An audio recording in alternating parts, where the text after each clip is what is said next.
Deyir ki, insan bəzən itmiş zamanını geri qaytara bilmir. Amma peşmançılığını çəkirsən ha.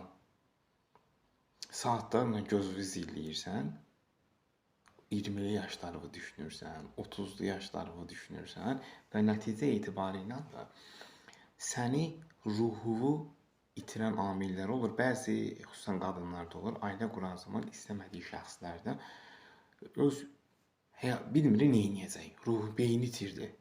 Yəni qız vaxtı olan şeylər ailə qurandan sonra artıq bəzi baskı, təsir, söz-söhbət və nəticədə yaşam fəaliyyətini itirir.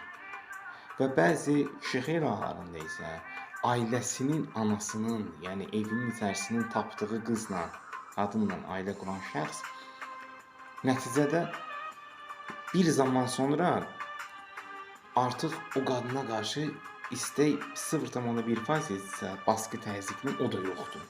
Və hər tərəf kənara meyllənir.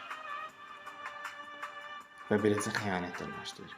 Və sonra da bir-birini günahlandırır. O ona sən şərəfsiz, bu buna belə elədi. Nəticədə bizi necə gedir çıxırlar məhkəməyə.